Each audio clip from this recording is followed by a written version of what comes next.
O jā, visas trūkstošās pozīcijas nošēlurs un viss kaut kas jauns, piemēram, skipīteili, vērņa krāsojumā, zandarta gumijas uz izpārdošanu ies.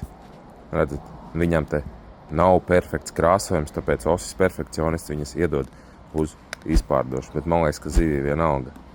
A jums atkal palētuci šitādi tiks. Tātad, protams, lielie vibo un vīteili. Kaut kāds metriņš ir laikam. Un uz ko? Uz ošēlu ar vībonu. Uz ko tu tiki? Un jaunumiņš, šitādas te gumijas.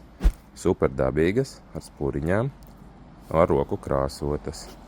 Un tad, protams, vīboni. Hercogi. Jā. Žēl mums pretinieki pilnīgi, ka mums šie, vai ne? Un vēl viss kaut kas iekšā. Tad ir atnākuši zuši, šādi te, gan lielie, gan mazie. Te jāskatās, kurš izmērs ir ietis iekšā. Zelta krāsā, šitāda te, zaļa oranža un dabīgā.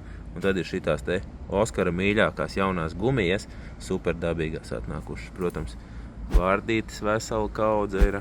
Tā tad zandarta mīļiem ir šitās visas dropshot gumiņas, pieejams €70 gabalā mazās. Tās laikam ir čecolīgās, 3 krāsiņās, vērņaks, balts ar sarkano. Tad ir šitādas te Ukrainas un spilgti zaļās skābīte. Lielās ir tādos pašos krāsojumos, plus vēl ir šitās te dabīgās krāsas baltās. Un kaut kur pa vidu ir iejukuši skipīteili, kuri būs tieši tādā pašā cenā. Kur bonusiņš, kā ietaupīt papildus naudiņu, skipīteili ir iejukuši starp zandarta gumijām, un mēs viņus nešķirosim ārā. Bet, ja tu atrodi rekur skipīteili, tu viņu dabūt vari pa zandarta gumijas cenu. Un vispār daudz jaunu zandarta gumijas atnākušas nosījuši. Pošē, vībo un vīteili. Ošēlurs, Riga Fishing, NGT. Visādās krāsās un izmēros. Tas ir babīts vērņaks. Un dabīgās vārdas lielais krupis. Un kas ir baigi forši ošēlu ar gumijām, vīboniem, kad viņām ir tā rieva sānos, kurai baigi forši iet virsū šitais te, šitās mērīte.